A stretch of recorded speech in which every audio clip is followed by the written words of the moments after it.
Louisiana National Guard, which was part of that emergency declaration, which allowed us to put an entire MP company on the ground. Those become force multipliers, is what we call that in law enforcement and the military. That helps to add to the resources that we have. Wildlife and Fisheries, the Department of Corrections, DSF, DHS, our Veterans Affairs, our Probation and Parole, all state agencies.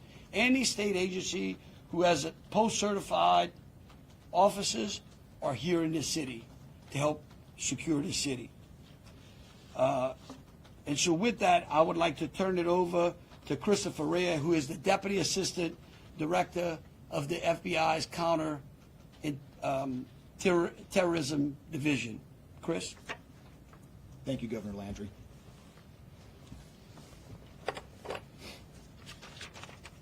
Good morning. I am FBI Deputy Assistant Director Christopher Rea. I'm from our Counterterrorism Division at headquarters. I'm also joined by Assistant Special Agent in Charge Alethea Duncan from our New Orleans office, who you heard from yesterday. I'm here to discuss not only the latest investigative information we have here in New Orleans, but I'll also let you know about other investigative activities outside of the state. I first, and most importantly, want to send our deepest condolences to the victims of this horrific attack and their loved ones. 35 are injured. We cannot ease the grief people in this community and across the nation are feeling at this time, but rest assured, we stand with you and in support of you. All the resources, and I'm going to go into that a little bit later, all the resources of the FBI are being focused on tracking down every piece of evidence, every lead, every interview, every potential lead we've got. While I won't be able to answer all your questions today, my goal is to be as forthcoming as possible with you on what we've uncovered so far. First and foremost, let me be very clear about this point. This was an act of terrorism. It was premeditated and an evil act. This was obviously a critical incident, and with that, and tips come pouring in from law enforcement, first responders, and the public. We have been aggressively running down these tips and information. As you all know, that takes time, and we will continue to do so until every lead has been followed through on. This investigation is only a little more than 24 hours old. So I ask you to keep in mind that as I go through some of the specifics later.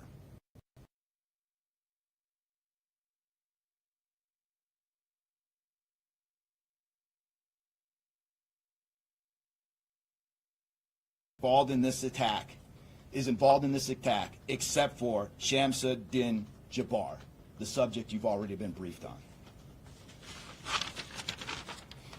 A little bit about what the FBI is doing. So we are surging people and assets to the area from across, in multiple field offices across the country have been deployed and are assisting with potential aspects of this investigation and following up on every lead.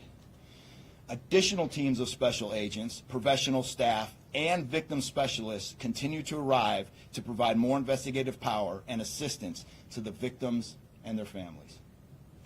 We've also forward deployed a number of our critical incident response group assets, including members of our hostage rescue team, special agent bomb technicians, and crisis management coordinators.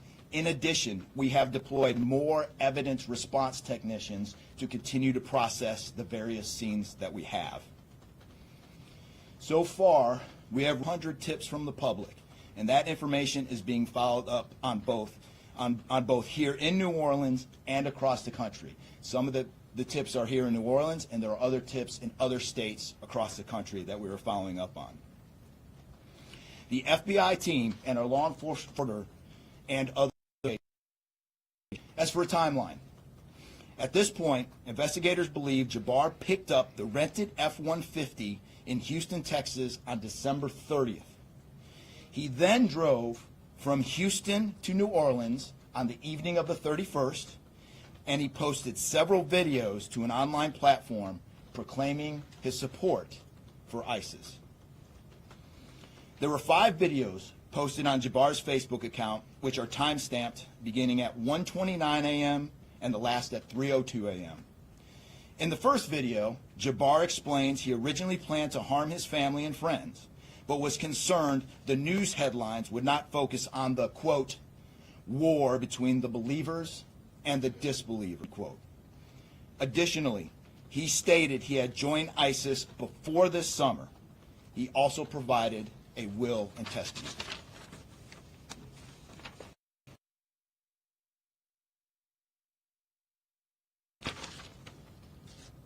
FBI, we have a couple different scenes at the location.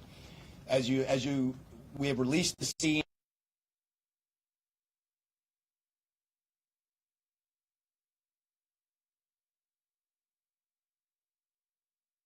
currently searching that scene right now. FBI and ATF agents have secured that house, and that location is being searched for potential evidence. On New Year's morning, Jabbar opened fire after ramming through a blocked-off area of Bourbon Street, used his truck as a weapon to run over. Teams of specially trained victim specialists, again, as I said, are on the ground here in New Orleans, assisting survivors of the attack and loved ones of the deceased. We do not believe the public is in any danger around any of these locations. 3 phones linked to Jabbar have been recovered, and digital media exploitation is a priority to see what is on the device and any other potential leads. Additionally, we have recovered 2 laptops and are currently reviewing them for any potential leads. Those laptops were recovered at the Mandeville address. Evidence technicians will also be going over the F-150 truck Jabbar was driving. As you know, we recovered an ISIS flag from the back of the vehicle. Jabbar declared his support for the terrorist group on social media, as I stated before, as he made his way to New Orleans. FBI bomb technicians also recovered 2 IEDs in coolers, one from the cross-section of Bourbon and Orleans Street, and the second at an intersection approximately 2 blocks away. There were multiple reports of other devices. Those reports turned out to be misinformation or not actual functioning devices. Those are the only 2 devices that we've been able to recover that were functional. Both devices were rendered safe on scene. We did obtain surveillance footage showing Jabbar placing the devices where they were found. 2 other, as I said before, 2 other items of interest were determined not to be IEDs. A little bit about Jabbar. Jabbar himself was born in the United States and is a U.S. military veteran. We are looking in everything in his life. While we have interviewed Jabbar personally, worked with him, served in the military, or saw him in New Orleans or Texas, we need to talk to you. You may not think you have relevant information, but what you know could tie in to one of our investigative leads. Specifically, we want to talk to anyone who was in the French Quarter on New Year's Eve or early on New Year's Day. That includes people spotted near one of the 2 IEDs on Bourbon Street. The IED was inside a cooler, and many people stopped and looked at the cooler and then continued on their way. Let's be clear, again, we do not believe at this point these people are involved in this incident in any way. We want to speak to them as witnesses and want to know what they saw and when. I went down to the crime scene last night. It is very hard to put into words what it looked like and how difficult it was to see. Anyone with information can call us at 1-800-CALL-FBI or send digital tips to fbi.gov/Bourbon Street attack. Response teams finished their work at the crime scene. Bourbon Street has been turned over to the city of New Orleans. As you know, there's also an FBI investigation in Las Vegas. We are following up on all potential leads and not ruling everything out. However, at this point, there is no definitive link between the attack here in New Orleans and the one in Las Vegas. And again, I'll preface, as I close, I'll preface everything with what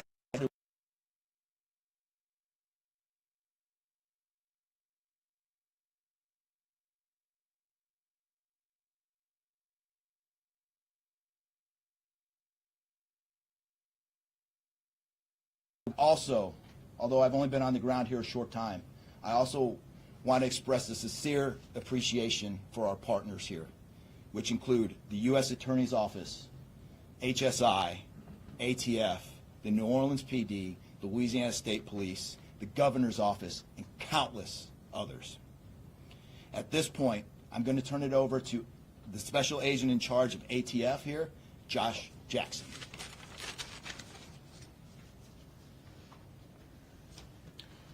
Hey, good afternoon. As stated, my name is Joshua Jackson. I am the Special Agent in charge for the ATF New Orleans Field Division. And ATF's primary mission is reducing and solving violent crime throughout the United States and abroad. Solving part is the focus of this investigation. ATF resources that have been brought to bear to the city and to focus with our federal, state, and local partners have been our national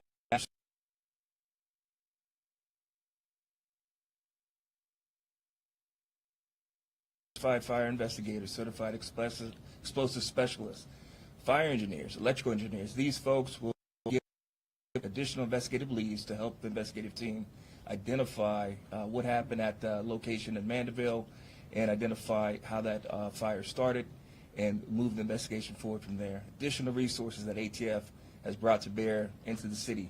There's our ATF special response. Any sort of enforcement operation, this team is deployed, on set, and ready for the Sugar Bowl today. This team is also made available to the Louisiana State Police and also New Orleans Police Department to assist with any efforts that they may have during this period. Additional resources, as the governor alluded to, he executed executive powers and had an emergency declared to where ATF was able to tap in to Emergency Support Function 13 resources. This allowed us to bring additional explosive detection canines so that we can safely sweep the city and safely sweep the Super Bowl in preparation for the game today. These resources will still be in the city as we lead up to the Super Bowl and through Mardi Gras. These type of ATF resources will be here. The last resources the ATF has brought to bear, and probably the most important one, is our victim witness coordinators. These folks come in and they provide resources to the victims and the family members that have suffered greatly during this tragedy. The entire city hurts, but the victims and the family members are in need of resources and care long after this investigation wraps up. This time next year to be hard for the families and friends who suffered during this event. So our victim witness coordinators are working with the FBI, the City of New Orleans coordinators to provide resources to these folks out here. And as we move forward, ATF will be committed. We will work with the investigative team moving this investigation forward, but also will be here.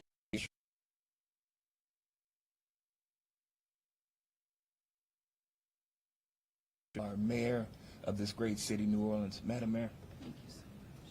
Thank you so much. Well, good morning once again. And I just want to just echo my thank yous to the unified command of our law enforcement partners and at every single level, federal, state, and governor. Governor, thank you for your partnership. Thank you. I also want to thank the residents and the visitors of the city of New Orleans for your patience, for your support, and most of all, your prayers. Our hearts and prayers continue to go out to the victims' families, and the city of New Orleans, we're resilient. And as I stated on yesterday, my focus in terms of a priority has been on our victims. As you've heard, that yes, the FBI was able to clear Bourbon Street. And what that meant also for me in this city was that we were able to remove our victims, identify them, and notify their families. Real reverence. They mattered, the families matter and matter to the city of New Orleans. In addition to that, I want to just thank again our federal partners in Washington listening to my plea personally for the additional resources to allow for the scene to be cleared, and again, attending to our victims. I walked by each one, and I did the sign of cross in my own way, because reverence, again, is important. So while we have been able to have Bourbon Street returned back to the city of New Orleans, and the due diligence has been done, that then allowed me to give the go-ahead to begin the cleaning of Bourbon Street.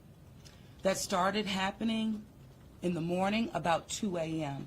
It was completed before 8 a.m. this morning. But that has really set the tone, I would say, and with the confidence that I have in the law enforcement partners, all of the resources that have been activated, how we have made sure that safety continues to be our top priority, how our assets have been deployed strategically, again, for the safety and the protection of our visitors and our residents in the city. And because of that, to the public prior to game time today, the first order will be to allow for vendors to come in and service the businesses. That's important in order for us to stand up activation, as you know, Governor. And so with that, I want to reassure the public that the city of New Orleans only ready for game day today, but we're ready to continue to host large-scale events in our city because we are built to host at every single turn. I want to, again, thank all of those who respond.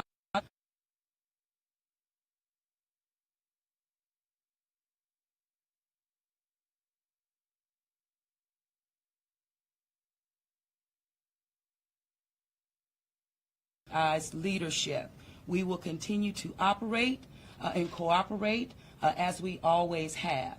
So I want to also thank all of our partners for the added resources for victim and crisis management. We know that that's, again, important. Working with our partner, the Greater New Orleans Foundation, we have set up a fund for our victims' families for not only the future. As you heard, this is going to be a long process for our people. So with that, the city of New Orleans, and with all of my confidence, we are ready. And we could not get here, again, without the unified presence, support, and cooperation. We are stronger together. And I want to say, again, thank you so much. Thank you, Governor.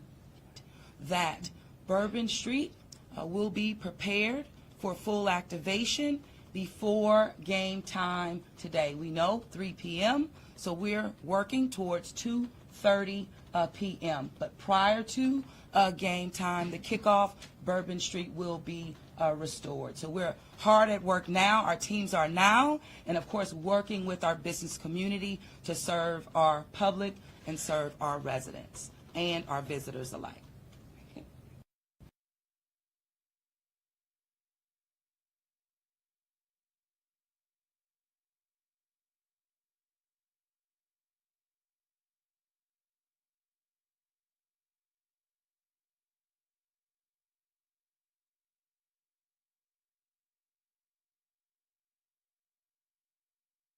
The FBI and all of our federal partners for the amount of resources they have poured into the city. This type of event, and that's the tragedy of it. And I think it's important for people to understand that to protect our citizens in America from evil, you have to crush it. You can't go out there and placate it. You can't go out there and say, oh, I'm going to put this in place and that in place and hope that evil doesn't show up on your doorstep, because it will. You have to crush it. And that's what we're going to do here. We're going to put it all behind us. We're going to continue to keep the victims, those that are in the hospital, either fighting for their lives or trying to recover, in our thoughts and in our prayers. But you know, this morning, and I don't want to single out just one news source, but I just happened to turn on Fox and Friends, and that was a young man who was interviewed, who was actually on Bourbon Street during this horrific act of terrorism. And they closed out by asking him, what now? And I think he summed it up. He said, look, we can't live in fear because fear will paralyze us. He said, we come down to the city to enjoy ourselves and to entertain ourselves and to be with our friends and with our families because that's who we are. Louisiana invented hospitality. The people of this city care for each other. And believe you me, we care about each one of the lives that were lost in the city at night. We will never forget them. But it would be a tragedy if we let their losses be snuffed out because of fear. This city will be back. We will be open to family and friends and loved ones.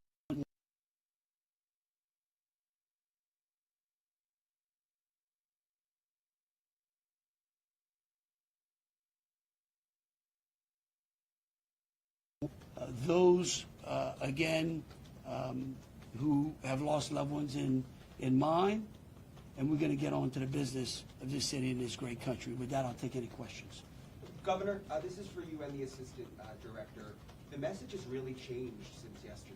Yesterday, the FBI said that people should be vigilant, that he did not act alone, that he likely had help, and now you're coming out the very next day and saying he was a lone wolf, everything is safe, the game moves on, everybody had a good time. How can you be so sure just 12 hours later? Well, we're going to bring him up, all right? But here's what I want to remind everyone. Like I was a deputy sheriff, right? I worked in a jail. I worked on the street. I worked on the interstate. I served warrants. I can tell you. Look, in today's world, I get it. Information, we get information like that.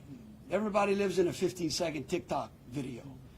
We think that life operates like it does on our phones, and it just doesn't. Information changes. In fact, that's why we ask the media for patience. We get information, like I said, no one dumps a 1,000-piece jigsaw puzzle and puts it together in 5 seconds. Okay? And what I would tell you is that I appreciate the fact that what we did was we're under-promising and over-delivering today. And I think that's important. And I want to remind something. Look, because over the last decade, law enforcement has taken it on the chin, unfairly. And there are great men and women serving in the FBI, in ATF, in Louisiana State Police, in New Orleans PD. Our sheriffs have been unbelievable in this. And I tell you, they want to protect you all. And we have to trust them. And sometimes the information we put out, we end up finding out that it may be incorrect. But guess what? What we're doing here is something that I think is important. It's called transparency. And look, something may change again. Here's what I do know, though. Right now, this is one of the safest. It doesn't mean that nothing can't happen. Thank you, Governor. And to echo exactly, I think the governor put it eloquently, as Khabib said. In a lot of these instances, I also had the opportunity to deploy to Boss Bomb, and I will tell you this is almost carbon copy to Boss Bomb as far as the inaccurate reporting that comes up. And what the governor said is we want to be transparent with the public. Years of the FBI not being transparent, we're being as transparent as we possibly can. Unfortunately, as we're being transparent, unfortunately for that, there is some information that we have to go back and recorrect. And in this particular incident, you heard the resources that we brought, that the other state and locals have brought. We've had 24 hours now to go through media, to go through phones, to interview people, to analyze those videos, analyze other databases. And after all of that, there's been hundreds and hundreds of leads done just in 24 hours. We're confident at this point that there is no accomplices. And I'll give you an idea of how that information sometimes A lot of the early reports came out that there were extra people that were setting the coolers down, right? It turns out those were just patrons on the street that were looking inside the coolers, right? We didn't know that at first, so we had to kind of track all that down and put that to rest. So that's just an example, one of the pieces of information, but there were other pieces of information that after we got our feet under us a little bit and on the ground here, we were able to put together a much more accurate picture of the subject and his attention. Just one follow-up. The updated death toll, we just wanted to double check. 15, and then the shooter himself would be 15 total, to include the shooter. And was the terrorist wearing a The suicide IEDs, vest? the IEDs, were the IEDs pipe bombs, and have you discovered a remote detonator anywhere? And when you said that you have surveillance footage of the suspect planting those IEDs, what time roughly were they planted? Yeah, those roughly a couple hours. I don't have the exact times in front of me. A couple hours prior to the Before to midnight, attack, after midnight? probably after midnight. After midnight, I want to say 1 or 2 in the morning, So but I he can't. left the area and came back. Correct. That's our assumption now. I mean, we still have a lot to work through. We're getting more surveillance video and everything else, but that's the assumption. Was he wearing a suicide vest? Mandeville Sweeps Street? being done on Bourbon Street. Would there have been canines out on New Year's Eve? Would there have been bomb sweeps done? Look, I as part of think- the regular I think- precautions? Let me just say this, and either Joe or Rob will correct me. Look, a bomb dog doesn't operate like a drug dog, right? On Bourbon Street, there's a lot of senses, right? A lot of smells. I don't think you can run a bomb dog down Bourbon Street with thousands of people there and be able to sniff out a bomb. What we've been doing, what they have been doing, is certainly a complete sweep of the quarter because of the limited amount of traffic that's been out there. Let me just say this. I think this may help. It would be my hope that as some additional time goes through, maybe closer to maybe the beginning of next week, we will, if we've got it to what extent buttoned up as we could, I would work with the FBI and the city, and maybe we can come up with a timeline to be able to get you those information, kind of walk everyone through from day one through. I think it's extremely premature, and you're really putting us on some speculative grounds to ask some of those questions, because again, it's only been 24 hours. I mean, can you imagine how far we've come in 24 hours? So, Was he we'll go one at a What is time. being done to make Bourbon Street safer tonight than it was New Year's Eve? Are temporary bollards being brought in to block off the street, and why weren't those used on New Year's Eve? Well, look, here's what I'm going to say. Every time some bad guy, there's what we call an after-action review. Because again, nothing is 100%. We have reinforced the area. We have deployed some additional types of assets. I personally, it's up to the city or other, I don't like to give specific what we got. But I can tell you we're in better shape than we were before. We have time for 2 more questions. Director, can you speak to the Mandeville scene? Sit. Can you speak to the Mandeville scene? And And everybody- some neighbors at that site told us they smelled smoke early in the morning. Was there a fire there? Any kind of burning happening? Yeah, Do you great. still believe that fire happened after the suspect was killed? That's correct. Yeah, I'll move to 18. I do want to address the suicide vest question. I want to kill that one right away. There was no evidence that the suspect.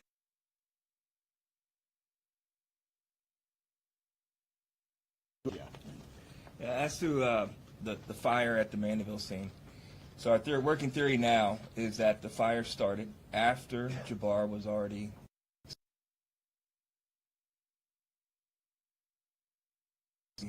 long cord that extended that time. You could also have pressure cookers that were put on top of the stove filled with gasoline, and then it went off. There's a lot of different ways to do it, but that is why our ATF National Response Team is here to answer those questions and get that investigative lead back to our team.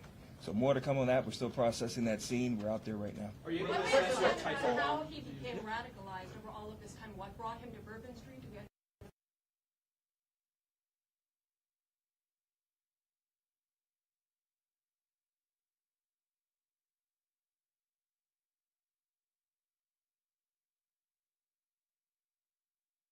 that it was lots of people New Year's Eve, with a target for an attack.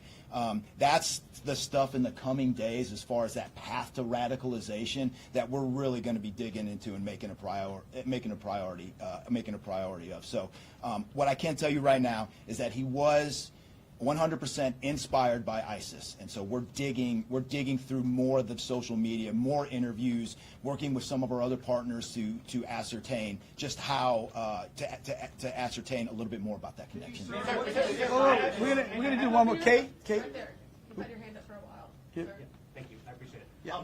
It's actually for Special Agent Ryan. Sir, I prefer. in order to reassure people, would you be able to explain the analysis and evidence that has led to this most recent understanding that he was a lone actor and that there is at this point, at least from your understanding, no further danger to the public? Sure. I think a lot of that, multiple interviews, the hundreds of interviews that we've conducted so far, the social media review that we've done of his accounts, by my count now, the 5 devices we have, the 3 cell phones and the 2 laptops, been able to initially triage or go through that, and there is just nothing to indicate through call records, through anything on those devices, through interviews, through anything in our systems that he was aided in this attack by anybody. And again, I have to caveat, like the governor said, it's just 24 hours into it. And that could change, but right now we've got a much better picture and much more confidence on what we were dealing with than we were just 24 hours ago. All right, look, thank y'all so very much. Again, we are going to try to get y'all as much information as possible. So any additional information will be put out through press releases. Thank you so very much. Moving forward, are we going to be making Bourbon Street a pedestrian only, or are we going to be allowing cars to drive through? Pedestrian only?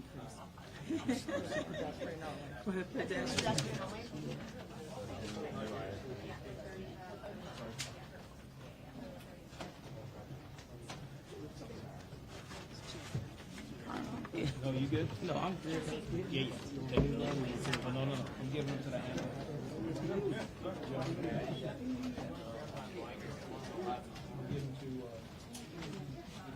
On the stand or not?